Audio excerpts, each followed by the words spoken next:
Hi, welcome to the pig heart dissection from Mrs. Sprague's kitchen. So last year I brought in a cow heart and I got that from my local butcher shop, and they weren't able to get me a cow heart this year, but they did give me some pig hearts. So just so you know, these are like really fresh pig hearts. And people do eat them, so you can get them at the butcher shop. So, all right, I have a heart that's still intact and a heart that I have cut long ways so that we can see some of the inside parts. So what I want to do is I want to go over the external structures that you can see in this heart, and then we'll talk a little bit about the internal structures that we see. So if you watched my heart attack video, we talked a little bit about what causes heart attacks, and these blood vessels are very visible on the outside of the heart. These are blood vessels that supply the heart tissue with oxygen to keep your heart pumping. So if someone says they have a blockage, or some people go to the hospital and they say they had a bypass surgery, they're bypassing one of these outer blood vessels.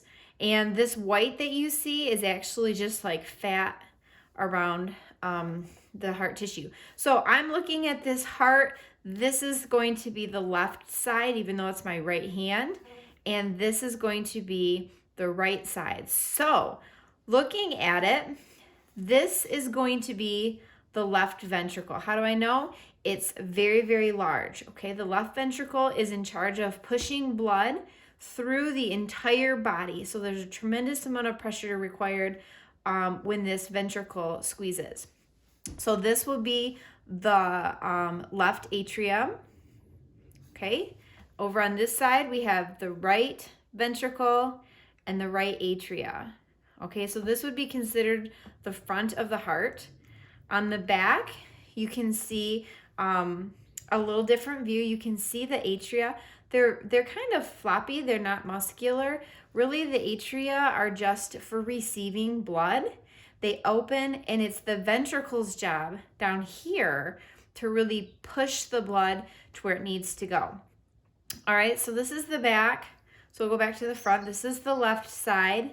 So this would be the left from the back view, and then this would be the right.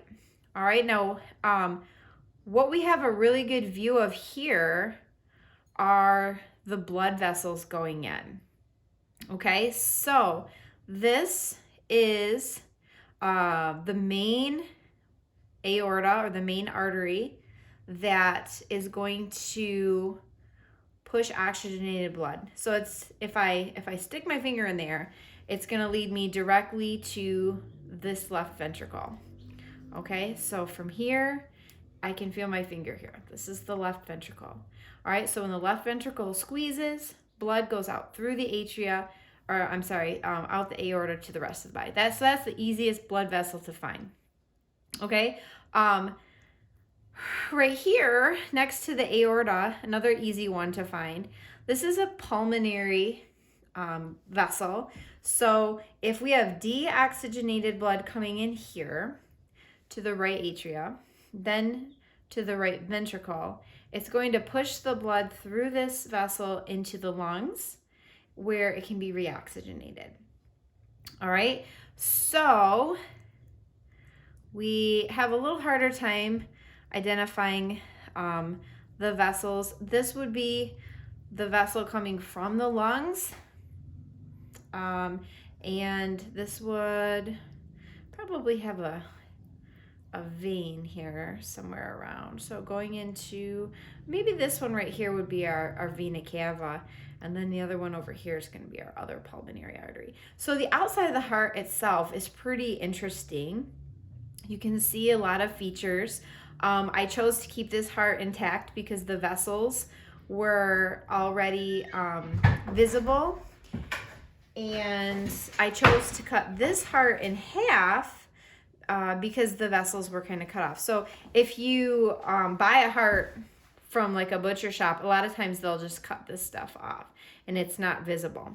All right, so let's go from the exterior of the heart and take a look at the interior. So I'm going to kind of fold this closed for just a second. All right, so this is the left side, on the right side, and you can see the blood vessels weren't as good on this one. So if we open it up, you can see that the muscle wall of the ventricle is really, really thick. Remember, the left ventricle does a lot of squeezing.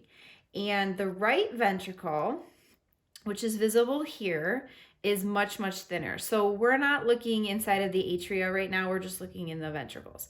And remember, the passageway between the atria and the ventricles is controlled by a valve. And you can see these are called chordae tendineae. These are actually the mechanism to open and close the valve. So without being like right up close and personal here with this heart, you really can't see the valves the same way that I can, but I guess you can see this one a little bit. This right here is the tissue of one of the valves, and I didn't want to cut these cord because I wanted you to see them, but you can see that it is controlling this valve as well. Okay, so again, this is the left ventricle, this is the right ventricle, and these are the chordae tendineae, which open and close the valves. So pretty neat. I will be bringing these hearts to our Zoom meeting for people who want to see or have a further explanation. It's pretty neat stuff. And, you know, I've talked to people who hunt and they clean their own animals. Some people have told me before that they've dissected and looked at deer hearts. Same basic setup. These are 4-chamber hearts, and they're very, very similar to the human heart. So I hope you learned something today.